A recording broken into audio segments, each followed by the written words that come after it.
Hello ma'am. তো এর আগে দেখেছিলাম যে অ্যাপাচি দিয়ে আমরা কি করে একটা ফাইল ট্রান্সফার করছি বা একটা লোকাল সার্ভার ক্রিয়েট করছি। সো সেটার বদলে আমরা পাইথন স্ক্রিপ্ট দিয়ে কি করে করতে পারি, অ্যান্ড এটা উইন্ডোজ হোক বা ম্যাক হোক বা লিনাক্স হোক, যেখানে পাইথন ইনস্টল আছে সেখানে কাজ করবে।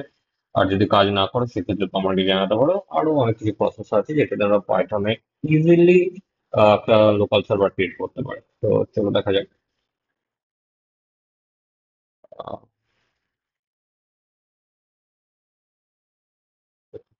স্টাইল সরিয়ে দিই তাহলে ভালো হবে। তো আশা করি স্ক্রিনটা দেখতে পাচ্ছ। তো জাস্ট ওপেন টার্মিনাল অ্যান্ড যারা টার্মিনাল সম্বন্ধে কোনো আইডিয়া নেই, যাদের সিএমডি সম্বন্ধে কোনো আইডিয়া নেই, তারা কমেন্টে জানাতে পারো। কারণ তোমরা যদি জানাও তাহলে আমি বুঝতে পারবো যে হ্যাঁ তোমরা জানো না, তখন আমি সেই ভিডিওটা আপলোড করবো। আর যারা জানো তাদের কাছে এটা খুবই ইজি মনে হবে।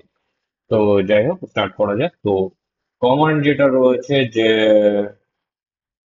যেরকম আমরা সার্ভার দিকে করতাম যে সার্ভার দিয়ে আমরা চেক করছি যে সার্ভার অ্যাপ্লিকেশন স্টার্ট, এটা একটা লোকাল সার্ভার আমরা ক্রিয়েট করতাম। তো এখন যেটা ক্রিয়েট করবো পাইথন। তো আমাদের যেটা কমান্ড হবে Python minus M HTTP server dot server and যে পোর্ট নাম্বারটা আমি ইউজ করবো, পোর্ট নাম্বার দিয়ে এটাকে স্টার্ট করে রাখলাম। এই সার্ভারটা ততক্ষণই কাজ করবে যতক্ষণ আমি এই টার্মিনালটাকে ওপেন রাখবো। এবার আমি যদি এটা ব্রাউজারে ওপেন করি, সেটা আমার নিজস্ব ব্রাউজার হোক, এবার আমার যেটা আইপি ছিল সেই আইপিটা আমি এখানে পেস্ট করব। দেন যেটা পোর্ট নাম্বার 8000, এন্টার। তো এখানে ফাইল ফোল্ডার দেখতে পাচ্ছি যে এই ফাইল ফোল্ডার গুলো আছে, আর এখানে আমি দেখতে পাচ্ছি যে হ্যাঁ এখানে দেখাচ্ছে যে কেউ একজন এটা ওপেন করেছে।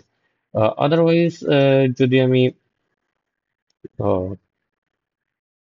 ছোট করে দিই তাহলে দেখতে সুবিধা হবে তোমার।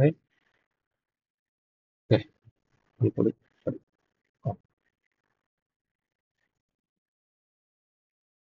হ্যাঁ, তো ব্রাউজারে যেটা আমার লিনাক্সের আইপি রয়েছে 172.20.10.2 and then port number 8000 and enter।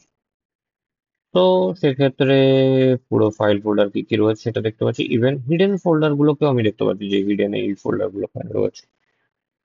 তো দ্যাটস ইট, অ্যান্ড যদি ভালো লেগে থাকে তাহলে অবশ্যই শেয়ার করে দিও।